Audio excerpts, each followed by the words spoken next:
तो चलिए आगे बढ़ते हैं हमारे आज के दिन के इस दूसरे वीडियो की तरफ। पहला वीडियो दोपहर को 12:30 को जब मार्केट लाइव था तब हम पब्लिश कर चुके हैं। वो वीडियो अगर अब तक आपने नहीं देखा तो आप चाहिए तो हमारे चैनल के वीडियो सेक्शन में जाकर उस वीडियो को देख सकते हो। तो देखिए अभी मार्केट में एक बहुत ही ज़बरदस्त न्यूज़ फ्लोट करती हुई आपको नजर आएगी और ये जो न्यूज़ है ये इंसेंटिव स्कीम जो है उससे कनेक्टेड आपको देखने को मिलेगी।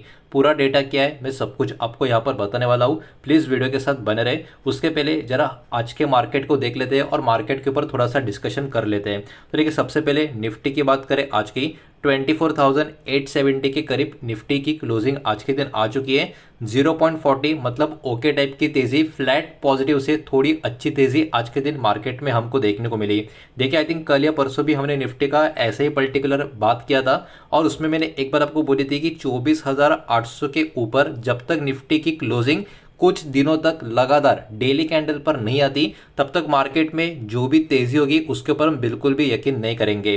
तो फाइनली आज के दिन निफ्टी ने 24,800 के ऊपर क्लोजिंग देने का काम तो कर दिया है, लेकिन अगले और एक दो दिन मार्केट को इस लेवल के ऊपर अपने आप को होल्ड करना होगा। मतलब क्या, डेली कैंडल इसके ऊपर क्लोजिंग करनी होगी। तो इस तेजी को हम एक बहुत ही प्रॉमिसिंग तेजी मान के चल सकते हैं और ये तेजी फिर निफ्टी को ऊपर की तरफ 25,200 से लेके 25,300 इस लेवल तक लेकर जाने का काम करेगी। और जब तक निफ्टी 24,800 के ऊपर रहेगा तो 24,800 का लेवल निफ्टी के लिए पहले स्ट्रॉन्ग सपोर्ट का काम करेगा और 24,800 के नीचे पहले भी मैंने डिस्कस किया था 24,500 और 24,300 ये वाले निफ्टी के कुछ इंपॉर्टेंट सपोर्ट लेवल रहेंगे।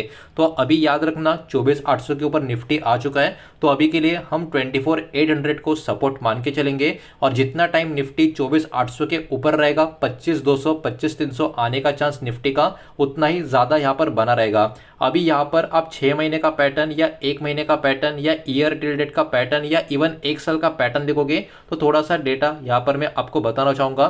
तो देखिए 1 साल का पैटर्न निफ्टी का अगर आप देखोगे तो निफ्टी एक बहुत ही बड़ा ब्रेकआउट का तैयारी दोस्तों यहाँ पर करता हुआ नजर आएगा। आप देख सकते हो यहाँ पर निफ्टी ने एक हाई बनाया था 1 साल पहले शुरुआत के 1-2 महीने के बाद। उसके बाद हाल फिलहाल में कुछ महीनों पहले मार्केट ने यहाँ पर डबल टॉप बनाया था और उसके बाद नीचे की तरफ आया था। तो यहाँ पर एक करेक्शन हुआ, एक अप ट्रेंड आया, हल्का सा करेक्शन हुआ। ये सपोर्ट निफ्टी ने जो बनाया वो प्रीवियस सपोर्ट के क्या किया, काफी ऊपर की तरफ बना। तो एक्चुअली ये हल्का सा बुलिश सिग्नल होता है और ऐसे में अगर निफ्टी इस तरीके से ऊपर गया और यहां से अगर निफ्टी को ब्रेकआउट मिला तो एक्चुअली ये बहुत ही बड़ा ब्रेकआउट होगा। मार्केट में एक्चुअली काफी बड़ी रैली आ सकती है, लेकिन अभी के लिए 24,800 के ऊपर निफ्टी का टिकने का मतलब ये है कि 25,200 25,300 तक निफ्टी जाने का यहाँ से अटेम्प्ट कर सकता है। तो यहाँ पे आपको उतना सा ध्यान देना चाहिए। 24,800 के नीचे फिर से हल्का सा सेलिंग आ सकता है। 25,300 25,500 माफ कीजिएगा 24,300 24,500 ये उसके नीचे के सपोर्ट रहेंगे। अब चलिए वीडियो का जो मेन टॉपिक है उसके ऊपर आ जाते हैं। जो न्यू इंसेंटिव स्कीम गवर्नमेंट का जो न्यूज मार्केट में चल रहा है वो एक्चुअली है क्या और इसका क्यों इतना पॉजिटिव इंपैक्ट निकल कर आ सकता है और ऐसी कौन सी वो 3 कंपनियां हैं या वो कैसे कौन से 3 शेयर्स है, इनके ऊपर इंपैक्ट पॉजिटिव क्यों आएगा, क्यों आना चाहिए। मैं सब कुछ एकदम सिंपल वे से यहाँ पे आपके सामने प्रेजेंट करने वाला हूँ। तो जैसे कि यहाँ पर आप पढ़ सकते हो title, government new incentive scheme for construction equipment sector. तो कंस्ट्रक्शन इक्विपमेंट सेक्टर या CES सेक्टर जिसको हम बोलते हैं, इस सेक्टर के लिए गवर्नमेंट एक नई इंसेंटिव स्कीम का प्लानिंग करती हुई आपको नजर आएगी। लेकिन इस स्कीम की जरूरत क्या है, ये स्कीम क्यों इतनी इंपॉर्टेंट है, तो सब कुछ अभी यहाँ पर मैं 1 बाय 1 समझाने वाला हूँ। तो देखिए इंडिया मतलब हमारी कंट्री, हमारा देश भारत इंपोर्ट करता है 50% से भी ज़्यादा, 50 नहीं 50% से भी ज़्यादा क्या चीज़, कंस्ट्रक्शंस और जो माइनिंग के इक्विपमेंट्स होते हैं उसको। मतलब इक्विपमेंट जो होते हैं कंस्ट्रक्शंस और माइनिंग कैटेगरी में यूज़ होते हैं। तो आप सोचिए हम इंपोर्ट करते हैं 50% से भी ज़्यादा का ये सब कुछ सामान। कहाँ से? चाइना से, जापान से, कोरिया से और जर्मनी से। अभी पिछले कुछ समय में चाइना से हमारे रिलेशनशिप थोड़े से और सुधरते हुए आपको नजर आएंगे। पहले इतने भी बुरे नहीं थे लेकिन इतने अच्छे भी नहीं थे, लेकिन अभी पिछले कुछ समय में जो एक स्ट्रैटेजिक आप बोल सकते हो पार्टनरशिप जो होती हुई नजर आ रही है, इसके कारण चाइना के साथ भी हमारी और भी अच्छी आप बोल सकते हो आने वाले समय में एक कंडीशंस इकोनॉमिकली या हो सकता है ट्रेड वाइज हमको देखने को मिले। एनीवे जापान के साथ, कोरिया के साथ, जर्मनी के साथ ठीक ठाक हमारा पर्टिकुलरली आपको एक कनेक्शन नजर आएगा। जापान के साथ तो काफी अच्छा। लेकिन अभी इस स्कीम की अगर हम बात करें तो ये वाला स्कीम इसलिए इंपॉर्टेंट है बिकॉज हमारा डिपेंडेंसी दूसरे देशों के ऊपर इक्विपमेंट के लिए 50% से भी ज़्यादा का नजर आएगा। इंडिया का जो करंट मार्केट का साइज है वो 9.5 बिलियन डॉलर का साइज आपको नजर आएगा, जो एक्सपेक्ट किया जा रहा है डबल होगा 2030 तक। तो ये चीज़ सबसे पहले यहाँ पर हमारे मार्केट में खास करके सेक्टर के बारे में आपको समझ में आ जाने चाहिए।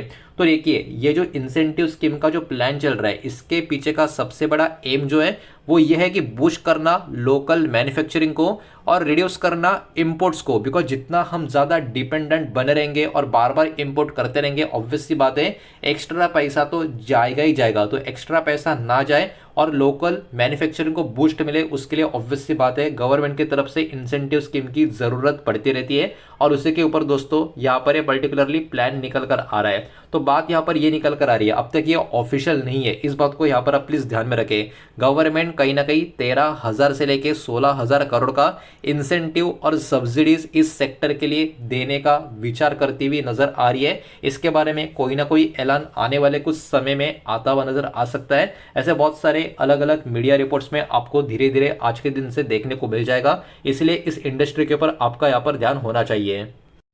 अब ये वाला इंसेंटिव स्कीम जो है किस तरीके से काम करेगा इस सेक्टर के लिए, वो मैं धीरे धीरे अभी आपको बताता हूँ। तो बेनिफिट क्या होगा इसका, हमारे देश की जो कंपनियां है उसको सबसे पहले कॉस्ट काफ़ी कम हो जाएगी। तो ऑब्वियस सी बात है ये बहुत ही पॉजिटिव बात है। और इसके वजह से प्रॉफिट मार्जिन जो है वो भी ऊपर की तरफ जाएगा, डिमांड भी बढ़ता हुआ नजर आएगा और उसके साथ साथ स्ट्रॉन्ग ग्रोथ अपॉर्चुनिटी भी आपको देखने को मिलेगी। खास करके जो डोमेस्टिक प्लेयर, मतलब हमारे कंट्री के जो खुद के आप बोल सकते हो बिजनेसमैन है या पर्टिकुलरली काम कर रहे हैं हमारे कंट्री के लोग इस इंडस्ट्री में, उनके लिए एक बहुत ही बड़ी ग्रोथ या एक ग्रोइंग अपॉर्चुनिटी इस पर्टिकुलर स्कीम की वजह से हमको देखने को मिल सकती है। अब ये पूरा का पूरा खेल क्या है ये तो मैंने आपको बता दिया, लेकिन ऐसे वो कौन से स्टॉक है जिनको इनका सबसे ज्यादा फायदा हो सकता है और क्यों, ये अभी मैं एक एक करके आपको बता देता हूँ। प्लीज वीडियो को लाइक कर देना, वीडियो को शेयर कर देना। पहली बार चैनल पे आ चुके हो तो चैनल को भी सब्सक्राइब जरूर कर देना। तो की स्टॉक टू वॉच, बहुत सारे स्टॉक को हो सकता है फायदा होगा, लेकिन सबसे ज्यादा फायदा 3 कंपनियों का, जिसमें पहली कंपनी दोस्तों एसी एक्शन कंस्ट्रक्शन इक्विपमेंट। लेकिन क्यों, तो देखिए प्रोडक्ट्स की बात करें, इस कंपनी के प्रोडक्ट्स में क्या क्या है, क्रेन है, मटेरियल हैंडलिंग इक्विपमेंट्स ये आपको नजर आएंगे। तो ऑब्वियस सी बात है यही तो हम बहुत ज़्यादा दूसरे देशों के ऊपर डिपेंडेंसी है और इस कंपनी के जो प्रोडक्ट है अगर इंसेंटिव स्कीम आ जाती है तो इस कंपनी को उसका बहुत ही अच्छा फायदा होगा। लोकल मैन्युफैक्चरिंग को ये और भी एग्रेसिव तरीके से बढ़ावा दे सकते हैं। और इसका बेनिफिट क्या होगा, इसका बेनिफिट इस कंपनी के लिए ये होगा, इनका जो इंफ्रा और मैन्युफैक्चरिंग का एक्सपेंशन है इसमें काफ़ी ज़बरदस्त डिमांड इंक्रीज होती हुई बढ़ती हुई आपको नजर आएगी। जहाँ तक बात करें परफॉर्मेंस वाइज तो 45% का रिटर्न 6 महीने में इस स्टॉक ने अपने पर्टिकुलर निवेशकों को देकर रखा है। जहाँ तक बात करें वैल्यूएशन की, 28 के मल्टीपल पे ये वाला पर्टिकुलर स्टॉक आपको नजर आएगा। फाइनेंशियल 2026 में पीई की बात कर रहे हैं और स्टिल ग्रोथ पोटेंशियल यहाँ पर आपको मिड कैप स्पेस में अगर देखनी है तो डेफिनेटली इस पर्टिकुलर स्टॉक के ऊपर भी यहाँ पर आप फोकस कर सकते हो। दूसरी कंपनी एक बहुत ही बढ़िया प्लेयर आपको नजर आएगा टेक्निकली फंडामेंटली, एस्कॉट कुबोटा। इस कंपनी को भी इस स्कीम का फायदा हो सकता है बिकॉज इसके भी प्रोडक्ट आप देख सकते हो कंस्ट्रक्शन और एग्रीकल्चर इक्विपमेंट से कनेक्टेड आपको नजर आएंगे। तो ये वाला स्टॉक भी आपके रडार पर हो सकता है, इस स्कीम का एक बहुत ही अच्छा खासा आउटकम आता है। तो जब तक बात करें इसका बेनिफिट तो देखिए गवर्नमेंट का सपोर्ट होगा तो ऑब्वियस सी बात है बेटर प्रॉफिटेबिलिटी भी यहाँ पे जनरेट होगी, जिसके कारण स्टॉक का फाइनेंशियल्स भी इंप्रूव होगा, मोमेंटम स्टॉक कैरी कर सकता है। परफॉर्मेंस की बात करें 6 महीने में 30% के आसपास का या उससे थोड़ा ज़्यादा का मोमेंटम स्टॉक ने दे दिया है। जहाँ तक बात करें वैल्यूएशन की 22 के मल्टीपल पे आपको देखने को मिलेगा। फाइनेंशियल 2026 का पीई का बात कर रहा हूँ, हल्का सा सेक्टर एवरेज से ऊपर की तरफ का इसका नंबर नजर आएगा वैल्यूएशन का, लेकिन मार्जिन कहीं ना कहीं और इंप्रूव होते हुए नजर आ सकते हैं। तो इसीलिए एस्कॉट कुबोटा इस स्टॉक के ऊपर भी आप चाहे तो फोकस रख सकते हो। नेक्स्ट तीसरा जो स्टॉक है वो है दोस्तों सांगवी मूवर्स। और पर्टिकुलरली स्टॉक की बिजनेस की बात करें तो क्रेन और जो लिफ्टिंग सर्विस होती है इसमें ये कंपनी लीडर आपको नजर आएगी इंडिया में। तो ये भी कोई हल्का कंपनी नहीं है, इंपॉर्टेंट कंपनी है, एक लीडिंग कंपनी आपको नजर आएगी इस बिजनेस कैटेगरी में। और बेनिफिट की बात करो तो देखिए more demand from construction mining and power project, मतलब ये स्कीम की वजह से जो बेनिफिट और भी इस कंपनी को मिलेंगे उसके वजह से इनका फायदा और भी होता हुआ नजर आएगा। जब तक बात करें परफॉर्मेंस की 6 महीने में 60% से भी ज्यादा के रिटर्न स्टॉक में आपको देखने को मिलेंगे। वैल्यूएशन की बात करें 18 के मल्टीपल पे, पी की बात कर रहा हूँ फाइनेंशियल 2026 के हिसाब से अट्रैक्टिव नजर आ रहा है डिस्पाइट हाई ग्रोथ, मतलब हाई ग्रोथ होने के बावजूद भी ये वाला स्टॉक अभी भी काफी अट्रैक्टिव हमको देखने को मिल रहा है।